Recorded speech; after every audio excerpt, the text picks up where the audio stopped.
할렐루야. 아멘. 또 왔습니다. 여러분 감사합니다.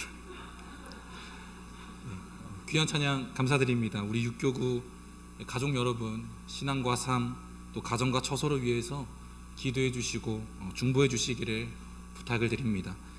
또 함께 예배드리고 말씀을 보면서 주신 은혜 나눌 수 있는 시간이 마련되어서 더없이 감사합니다. 오늘 우리 육교구 여러분과 더불어 함께 예배드리는 우리 모두가 말씀과 예배를 통해 은혜로 덧입는 귀한 시간 되기를 주님의 이름으로 소망합니다. 오늘 은혜를 삶으로 라는 제목으로 하나님 말씀을 증거하겠습니다. 지난주 수요일에 우리 교회 어르신분들을 모시고 나들이를 다녀왔습니다.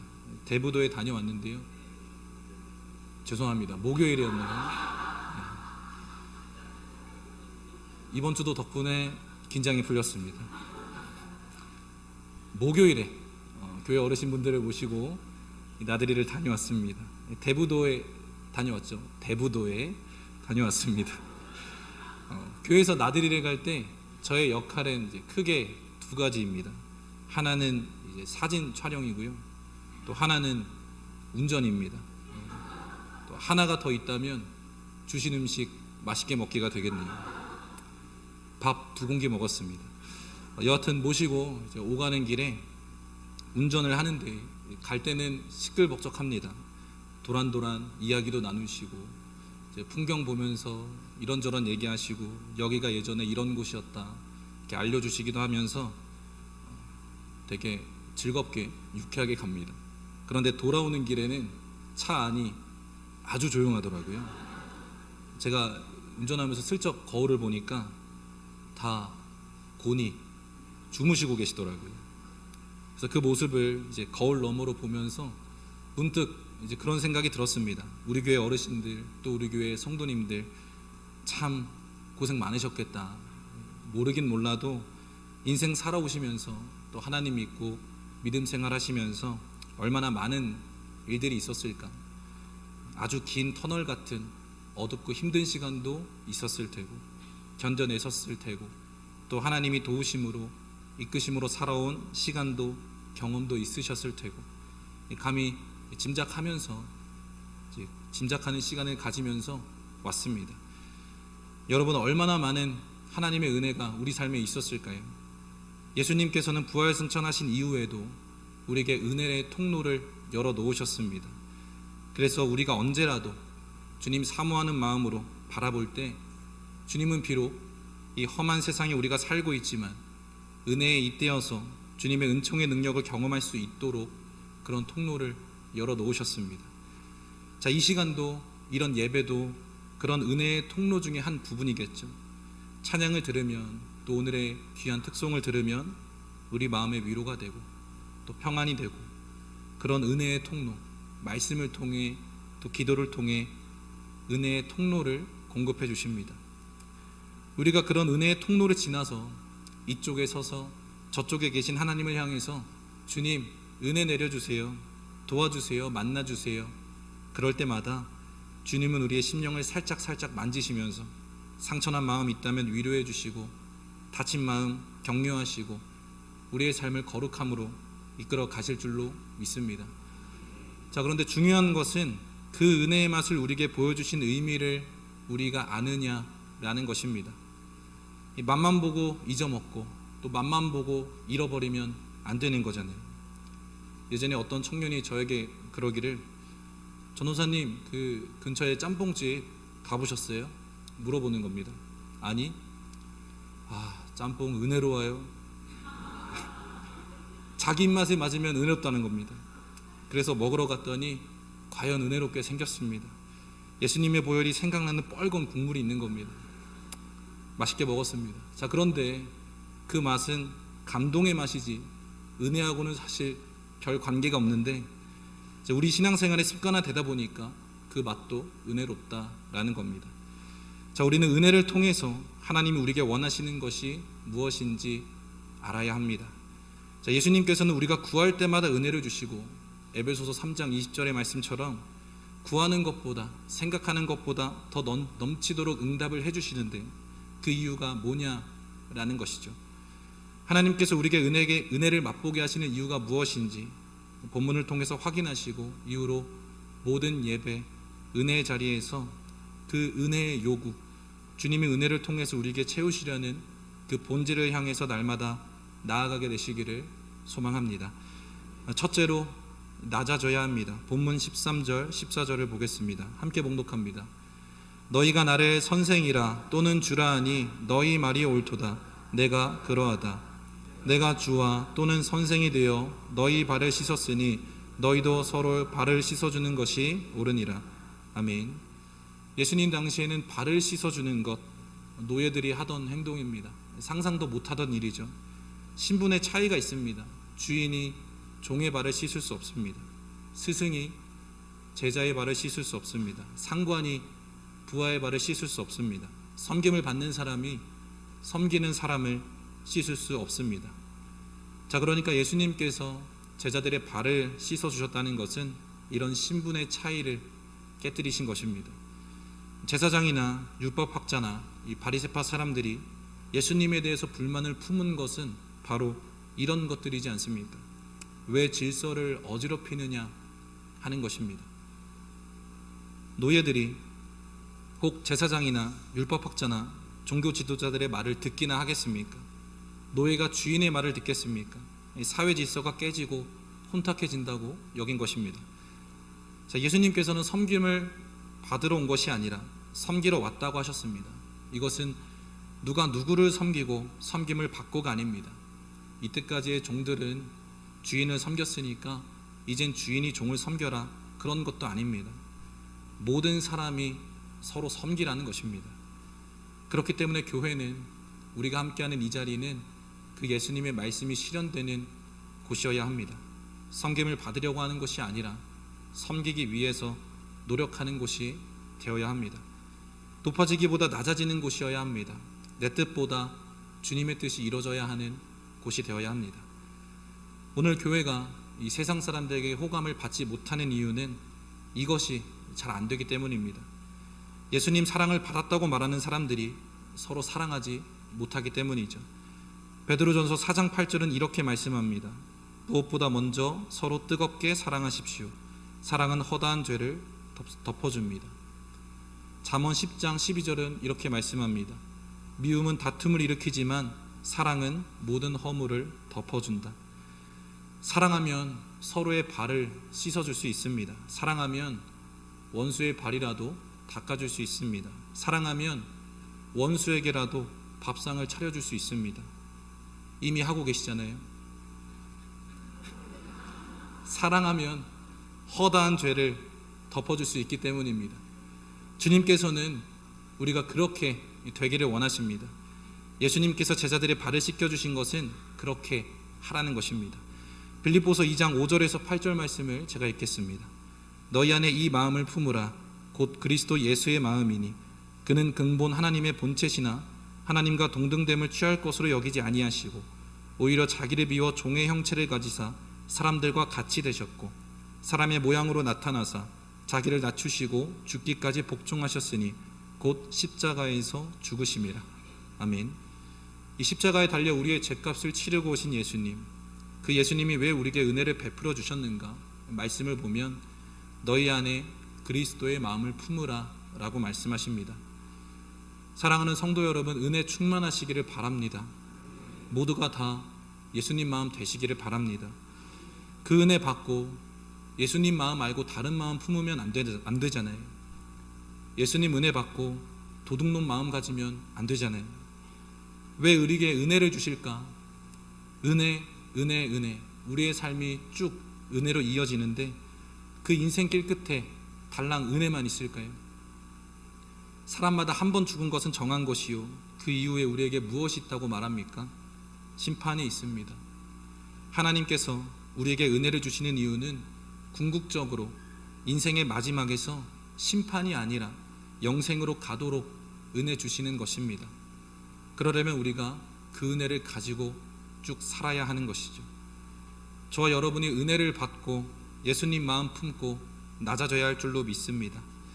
은혜 경험한 다음에 은혜 받았는데 난 여전히 독한 마음이야, 이러지 않아야 합니다. 내가 너희에게 행한 것을 그 의미를 아니, 내가 너희를 섬겼는데 너희도 서로 섬기도록 하렴 말씀하시는 것입니다. 그래서 우리는 더욱더 이웃을 복되게 하려고 축복하는 마음으로 살아야 합니다. 어떻게든지 다른 사람 살리고 다른 사람 세우고 격려하고 일으켜주고 그런 마음으로 살아야 한다는 것입니다. 어떻게든 한 영혼 구원하시려고 십자가에서 그 몸을 찢으신 예수님의 마음, 그 마음 품고 낮은 곳으로 향하는 저와 여러분의 은혜 생활 되시기를 주님의 이름으로 소망합니다. 둘째로, 본받고 실천해야 합니다. 15절 16절 함께 읽겠습니다. 내가 너희에게 행한 것 같이 너희도 행하게 하려 하여 본을 보였노라. 내가 진실로 진실로 너희에게 이르노니 종이 주인보다 크지 못하고 보냄을 받은 자가 보낸 자보다 크지 못하나니. 아멘. 내가 너희에게 이것을 행했는데 이것은 본을 받으라고 행한 것이다. 본을 받는데 무엇이냐? 15절 앞에를 보면 너희도 나처럼 행하라 라고 말씀하시고 본을 보이기 위해서 이것을 너희에게 행해야겠다 말씀하십니다. 자, 예수님께서 우리에게 행하신 일들이 참 많죠. 우리를 사랑해 주셨고 하늘 보좌 버리시고 낮고 낮은 땅에 오셔서 이 낮아지심을 보여주셨습니다. 죄값 대신해서 십자가 달리시는 본을 보이셨고 오늘 본문 또한 이 요한복음 13장에서는 제자들의 발을 씻겨주시는 이 본을 보여주셨습니다. 우리도 본받으라는 것입니다. 예수님의 따라쟁이가 되라는 것입니다. 예수님이 하신 그대로 살라고 말씀을 말하고 있습니다. 3주 전에 교회학교에서 제법 큰 규모의 행사가 있었습니다. 두드림 어린이 축제, 두드림 칠드런 페스티벌, DCF라는 전도 행사였습니다. 미취학 아동부터 초등학생에 이르기까지 전도하고 초청해서 교회 주차장에서 여러 가지 체험활동, 놀이활동을 하고 또 교회와 예배를 알리고 전하는 시간이었습니다. 그런데 어려움이 많았습니다. 이전에 해보지 않았던 것이고 또 각 부서 선생님들도 이제 아침부터 저녁까지 하루를 온전히 내어야 했습니다. 시간은 빠듯하고 또 할 일은 많고 물질적으로도 여러 가지로 쉽지 않았습니다. 진행하는 입장에서 책임과 부담이 없지 않을 수는 없었습니다. 허투루 하고 싶지 않은데 잘 준비해서 또 진행되었으면 하는데 하는 그런 마음. 자, 그런데 우리 성도님들께 귀한 도움을 참 많이 받았습니다. 걱정도 기우였던 것 같아. 아이들 위한 시간이 잘 진행되었으면 하는 마음으로 주시는 그런 과분한 마음들. 또 어떤 분께서는 이거 아이들이 좋아할 것 같아요, 또 흔쾌히 기증해 주시고, 또 어떤 분은 아이들 맛있는 음식 해주고 싶어요, 푹푹 찌른 주방에서 맛있는 음식 해서 가져다 주시고, 그런 여러 손길들이 모이고 모였습니다. 자, 여러분, 그 성도님께서 그냥 하셨을까요? 저는 그게 예수님 마음 본받았기 때문이라고 생각합니다. 아니, 확신합니다. 충분히 기도하시고 또 예수님처럼 사랑과 긍휼의 마음이 있으셨기 때문에 가능했다고 봅니다. 그래서였을까? 그 결과 당일 70명이 넘는 아이들이 왔고요. 지금 우리 유초등부에는 그날을 시작으로 2명의 친구가 예배에 나옵니다. 얼마나 감사한지 모릅니다. 자, 예수님께서는 본받으라고 말씀하십니다. 예수님 마음 본받고 본받은 마음으로 살아가고자 노력할 때 예수님께서는 그 사람의 결심, 그 사람의 섬김을 통해서 하나님의 뜻을 이루어 가십니다.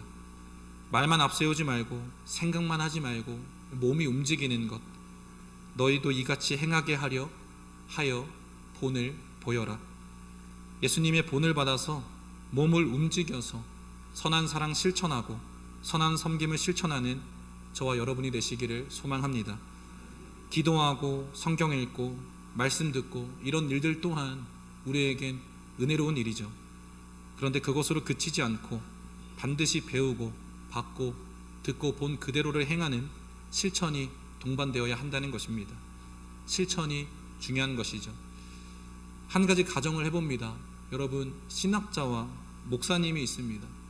아주 신학에 조예가 깊으신 신학자가 계시고 또 작은 마을에서 크지 않은 교회 열심히 섬기시는 목사님이 있다고 가정을 합니다. 질문입니다. 두 분 중에 누가 더 대단한 주의 종일까요? 네, 비교하자는 건 아니지만 또 지나친 비약이 될 수도 있지만 예를 들어서 설명해 보자면 우리들끼리는, 그러니까 교회를 섬기고 사역하고 있는 제 주변 사람들끼리는 뭐라고 하냐면 그냥 하는 말들입니다. 가르치는 교수님들도 목회자이시고 연구도 열심히 하십니다. 그런데 우리끼리는 한 사람의 작은 목회자가 어떤 신학자보다도 하나님 앞에 상복이 크지 않을까, 우리끼리는 그렇게 얘기한다는 겁니다. 자, 왜 그럴까요? 목회자는 실천하는 사람이기 때문에 그렇습니다. 목회를 안 해보셔서 모르실 수도 있죠. 저도 아직 목회자가 아니어서 잘 모릅니다. 말씀 준비하는 것 쉽지 않습니다. 왜 쉽지 않느냐? 제가 한 대로 실천해야 하기 때문입니다. 인격이 완성 안 되고 신앙이 완성 안 되고 여전히 예수님 닮아가는 과정에 있기 때문에 설교 한 대로 살아가는 그것이 정말로 자기를 쳐서 멸하는 그런 십자가의 결단이 아니면 감당이 안 되는 거구나 하는 것을 느끼고 또 배우고 있습니다. 말씀 전했으니 말씀 전하는 대로 살아야겠죠. 자, 그런데 그게 설교자에게만 적용이 될까요? 말씀을 매번 들으시는 분들에게는 적용이 되지 않을까요? 들으신 분들에게도 똑같이 적용이 됩니다. 저는 말씀 전하는 대로 살아야 하고 말씀 듣는 분들은 들으신 대로 사셔야 합니다. 어쩔 수 없습니다. 예수님 믿고 사는 사람들은 이게 숙명인 것입니다. 말씀대로 살아야 합니다. 창세기부터 요한계시록까지 얼마나 많은 성경 구절을 알고 있는가가 중요한 것이 아니라 오늘 내 심령에 떨어진 하나님의 말씀 한 구절을 얼마나 진정성 있게 실천하느냐, 이것이 중요하다는 것입니다. 예수님께서는 질문하십니다. 내가 너희에게 행한 것을 너희가 아느냐? 이것을 내가 그냥 행한 것이 아니라 너희도 똑같이 본받아서 똑같이 실천하라고 행한 것이지, 예수님은 그렇게 하셨네 끝 하는 게 아니라는 것입니다. 내가 주와 선생되어 너희의 발을 씻어줬으니까 너희도 서로를 위해주고 서로를 씻어주고 가장 겸손한 섬김으로 살도록 실천해라 말씀하시는 것입니다. 우리 예수 그리스도의 마음을 품으시고 삶에서 은혜를 경험하실 때마다 예수님이 사셨던 것처럼 우리도 실천하며 살아갈 때 우리에게 은혜 위에 은혜를 더하여 주실 줄로 믿습니다. 세 번째입니다. 바로 나를 선택하셨다라는 것입니다. 13장 18절의 말씀을 제가 봉독하겠습니다. 내가 너희를 다 가리켜 말하는 것이 아니라 내가 나의 택한 자들이 누구인지 알미라. 아멘. 예수님께서는 나는 내가 택한 자들이 누구인지 알고 있다라고 말씀하십니다. 자, 여기서 예수님이 내가 택한 자들이라고 하신 말씀은 처음부터 이제 예수님께서 12제자들을 사도로 삼기 위해서 부르신 그 과정을 뜻하고 있습니다. 예수님께서는 이제 갈릴리 바다 그물을 던지고 있는 시몬과 안드레를 부르시죠. 나를 따르라. 내가 너희로 하여금 사람을 낚는 어부가 되게 하리라. 얼마 떨어지지 않은 곳에서 야고보와 요한을 보시고 또 부르십니다. 나를 따르라. 그러자 그들이 배와 자신들의 아버지 세베대를 남겨두고 예수님을 따랐습니다. 이렇게 모든 제자들을 부르셨습니다. 자신들이 원해서 제자가 된 것이 아닙니다. 예수님께서는 그 한 사람 한 사람을 선택하셔서 부르셨습니다.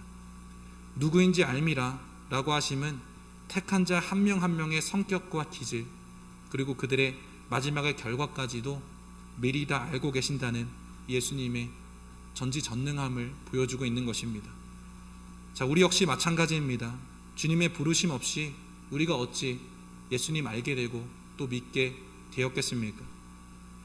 부르신 주님은 12제자들의 한 명 한 명의 그 성격, 그 기질, 그들의 삶, 그들의 삶의 과거, 그들의 앞으로의 삶의 방향도 미래도 알고 계시듯이 동일하게 주님께서는 우리의 삶을 꿰뚫어 보시고 우리의 마음을 알고 계시고 한 사람 한 사람을 선택하셔서 이 자리로 불러주셨다는 것입니다. 또한 제자들에게 예수님은 확신을 주십니다. 결코 나의 택함 받은 자들임을 의심치 말라라는 것입니다. 그래서 20절을 보면 내가 진실로 진실로 너희에게 이르노니 나의 보낸 자를 영접하는 자는 나를 영접하는 것이요 나를 영접하는 자는 나를 보내신 이를 영접하는 것이라 라고 말씀하시는 것입니다. 무슨 말일까요? 나는 하나님의 보내심을 받은 자다. 나를 영접하는 것은 나를 보내신 하나님을 영접하는 것이다. 마찬가지로 내가 보낸 사람을 영접하는 자는 나를 영접하는 것이라 말씀하십니다. 우리가 주님의 보냄을 받은 자라는 확신과 또 우리를 통해서 주님의 말씀이 주님의 뜻이 전해진다라고 하는 사실을 신뢰하기를 소망합니다. 우리는 주님의 택함을 받고 보냄을 받은 자들입니다. 이 지역에서 제일 힘있고 돈 많은 사람을 부르지 않으셨습니다.